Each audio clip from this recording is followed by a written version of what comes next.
Welcome to ETV prime. మా ఛానల్‌ని ఆదరిస్తున్నందుకు అందరికీ ధన్యవాదాలు. ఇప్పటికి ఎవరైనా సబ్స్క్రైబ్ చేసుకోని వారు ఉంటే దయచేసి వెంటనే సబ్స్క్రైబ్ చేసుకోండి.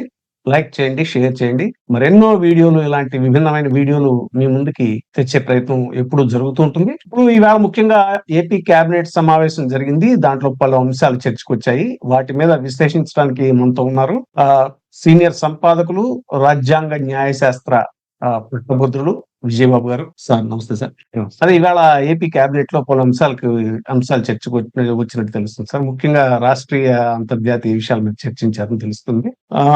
పలు అంశాలు ఏంటంటే మెయిన్ ఏపీ మ్యారిటైన్ పాలసీ గురించి, అలాగే AP textiles and governments policy గురించి, అలాగే ప్రధానమంత్రి ఆవాస్ యోజన, గిరిజన గృహ నిర్మాణ పథకానికి ఆమోదం తెలిపారని తెలుస్తుంది. ఇంకా రాజధాని అమరావతి సిఆర్డిఏ అథారిటీకి సంబంధించి అభివృద్ధి పనులకి శ్రీకారం చుట్టిన విషయం మీద, అలాగే జల వనరుల శాఖకి సంబంధించిన అంశాలు కూడా చర్చించినట్టు తెలుస్తుంది సార్. ప్రధానంగా అదాని అంశం ఈ మధ్యన బాగా వచ్చింది సార్, సెకీ ఒప్పందాల మీద. వాటి గురించి ఇక ప్రధానంగా అధికార భాషా సంఘం అధ్యక్షుడిగా మీరు పనిచేశారు.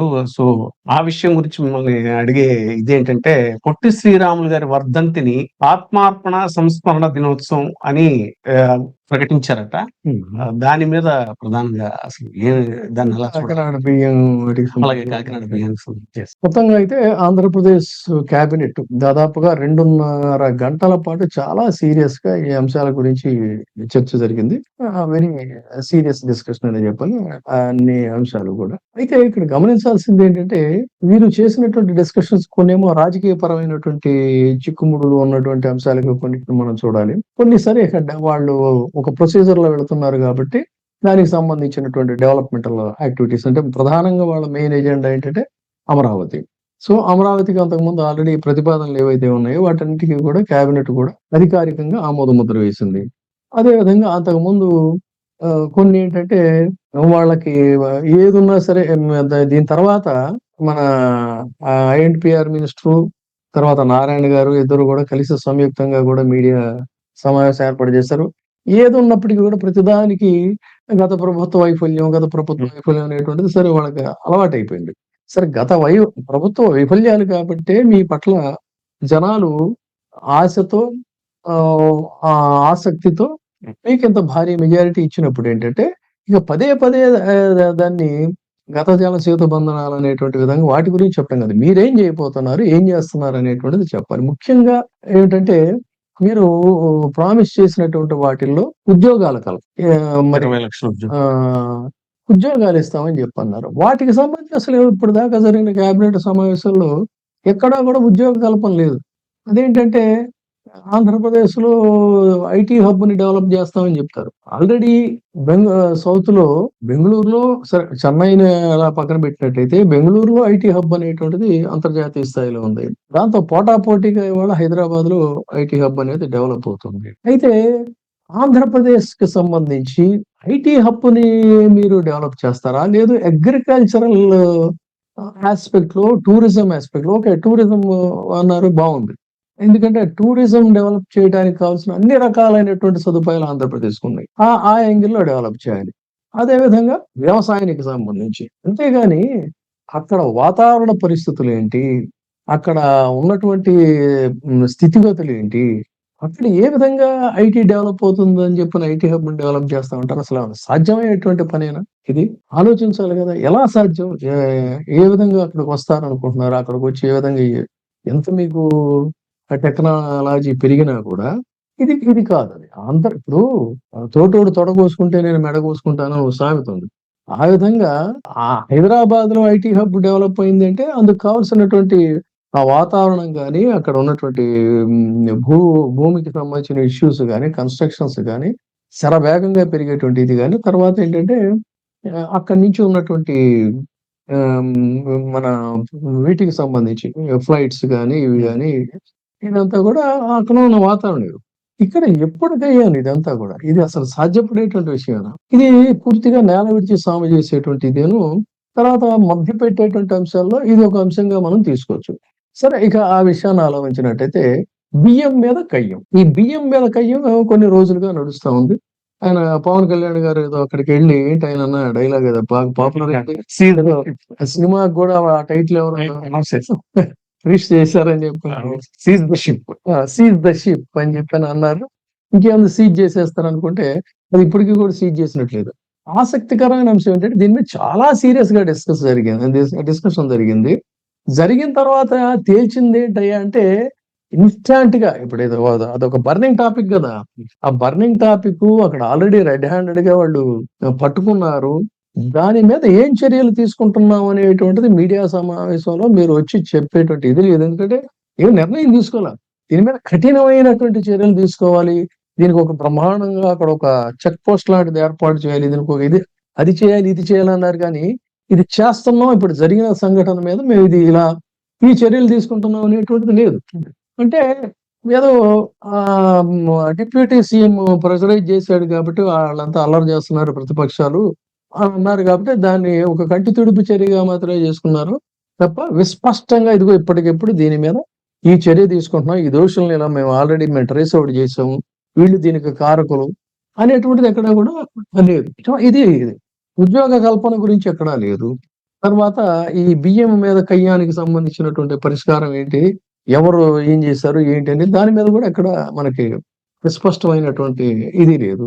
ఇక మరొక అంశం ఆత్మార్పణ చూసుకుంటే చాలా అత్యంత బాధాకరమైనటువంటి విషయం ఏంటంటే ఆంధ్రప్రదేశ్ తెలుగు వారి కోసం ఒక రాష్ట్రం కావాలి, తెలుగు వారి ఆత్మాభిమానాన్ని మనం నిలబెట్టాలి అని ఆయన ఒక రాష్ట్రం కోసం నిరాహార దీక్ష చేసి ప్రాణత్యాగం చేసినటువంటి మహానుభావుడు. అటువంటి ఆయన పేరుతో ఆంధ్ర రాష్ట్ర అవతరణ దినోత్సవం అనేటువంటిది ఏర్పాటైతే ఆ అవతరణ దినోత్సవాన్ని జరపడానికి అసలు పూర్తిగా ఏకనామం పెట్టేశారు. తర్వాత దాని మీద చాలా మంది నిరసన వ్యక్తం చేస్తూ ఉంటే ఇది కేవలం ఒక కంటి తుడుపు చర్యగా ఎంత బాధాకరమైన అసలు మీరు చేయకపోయినా పర్వాలేదు కానీ ఆయన ఒక విచిత్రమైన పేరు పెట్టారు. ఏంటిందా మీరు చదివింది?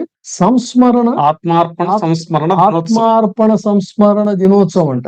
ఎంతకంటే దారుణం ఏమైనా ఉందండి? ఎంత దారుణం. ఆయన ఆత్మార్పణ చేసుకున్నారు కాబట్టి ఆ రోజున గుర్తు చేసుకొని ఆయన విగ్రహానికో పటానికో పూలదండలు వేసేసి నమస్కారం పెట్టి మొక్కుబడిగా మమ అనిపిస్తారన్నమాట.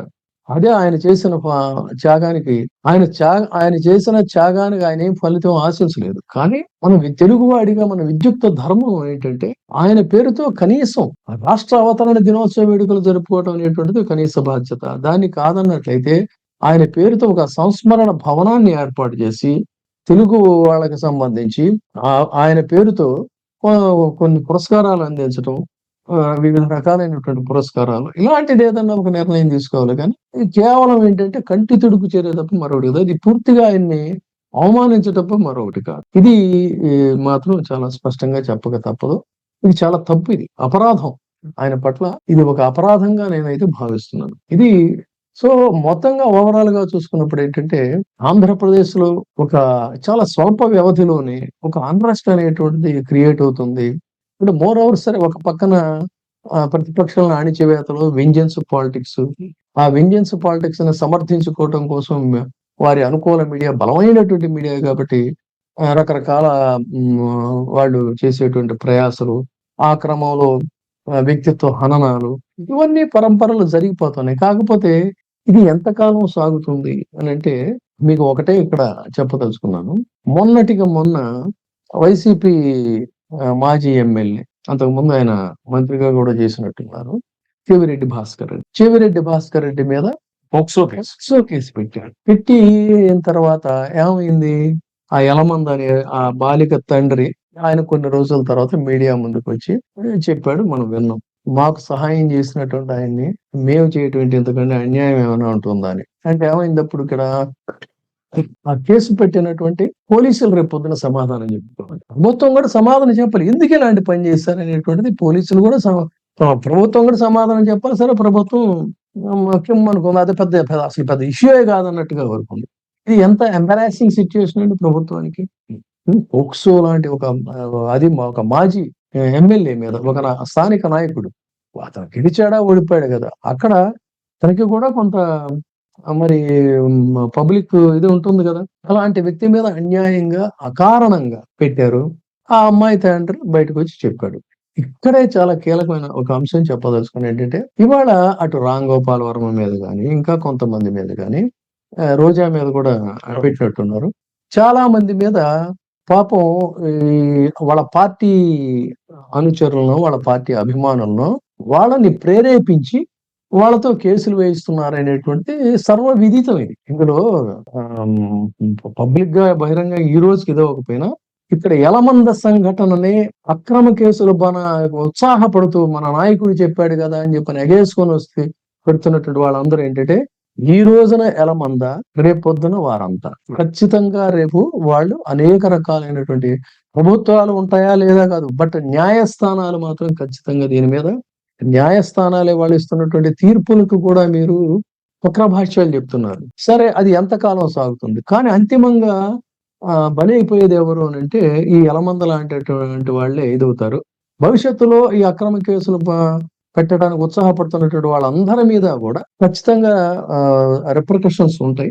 వాళ్ళు దానికి పాపం వాళ్ళంతా గూడా రేపు సమాధానం చెప్పుకొని నిలబడాలి. న్యాయస్థానాల దగ్గరకొచ్చి వాళ్ళు నిలబడాల్సిన అవసరం ఉంది. ఆ రోజున ఇప్పుడు ఏ ప్రోత్సాహంతో అయితే మిమ్మల్ని పంపిస్తున్నారో ముందుకి, ఆ రోజు ఎవరు మళ్ళీ మీ వెనకాల నిలబడరు అనడానికి కారణం ఏంటంటే, ఈ మధ్య కదా ఐటీడీపీ కార్యకర్త ఒకతను ఎవరో సూసైడ్ చేసుకొని చచ్చిపోయాడు. సో కార్యకర్తలు ఇలాగే ఉంటారు. కార్యకర్తలను కేవలం ఏంటంటే వాళ్ళంతా కూడా end of the day use and through అంతే. కాబట్టి ఈ అక్రమ కేసులకు సంబంధించినటువంటి ఇష్యూస్ కానీ, ఈ నిరుద్యోగ కల్పనకు సంబంధించినటువంటి ఇష్యూస్ కానీ, లేకపోతే బియ్యం వ్యవహారానికి సంబంధించినటువంటి ఇది గాని, ఇలాంటివేవి అంటే బర్నింగ్ టాపిక్స్ అట్లాగే మహిళలకు వాళ్ళకి చేస్తానన్నటువంటి సహాయం కానీ, పెన్షన్స్ గాని, వీటన్నిటి మీద కూడా ఎక్కడ ఒక కనీస మాత్రపు చర్చ కూడా జరగలేదు. వాళ్ళ ప్రయారిటీస్, వాళ్ళ పొలిటికల్ ఈక్వేషన్స్ వాటి మీద జరిగాయి. తర్వాత ఎక్కడో 1750 కోట్లు ఇది అయిపోయిందని చెప్పని అమెరికాలో ఎక్కడో మాట్లాడితే అసలోడికి ఎంతవరకు ఏం లేదు. కానీ వీళ్ళు మాత్రం హైరానా పడిపోతా ఏ విధంగా వీళ్ళని ఫిక్స్ చేయాలని చెప్పన్నారు. మరి దాని మీద ఏమైనా స్పష్టమైన నిర్ణయం తీసుకున్నారంటే అది కూడా అంతే. ఈ బియ్యం మీద కయ్యం లాగే ఈ జస్ట్ ఊరికే న్యూస్ ఓరియంటెడ్ గా ఉండాలి కాబట్టి దాని మీద కూడా కాన్సన్ట్రేట్ చేస్తున్నాం అని చెప్పాలి కాబట్టి చేశారు తప్ప అందులో వాళ్ళు చేయగలిగింది కూడా ఏమీ లేదు. ఎందుకంటే నథింగ్ ఈస్ దేర్. ఇది ఓవరాల్ గా అదే టోటల్ గా ఏంటంటే కన్వీనియంట్ గా ఈ డైవర్షన్ పాలిటిక్స్ తో సూపర్ 6 సంపద సృష్టి అనేటువంటి విషయాలు నీట్ గా తెరమరుగవుతున్నాయి. చూద్దాం ఇది మరి ఈ రకమైన వ్యవహారాలు ఏంటి ఎంతకాలం అనేది. Thank you very much sir. చూస్తూనే ఉండండి, సబ్స్క్రైబ్ చేయండి, లైక్ చేయండి, షేర్ చేయండి. వీటీవీ ఇప్పుడే సబ్స్క్రైబ్ చేయండి, లైక్ చేయండి, షేర్ చేయండి. వీటీవీ ప్రైమ్, మీ ఉత్తమాభిరుచుల సమ్మేళనం.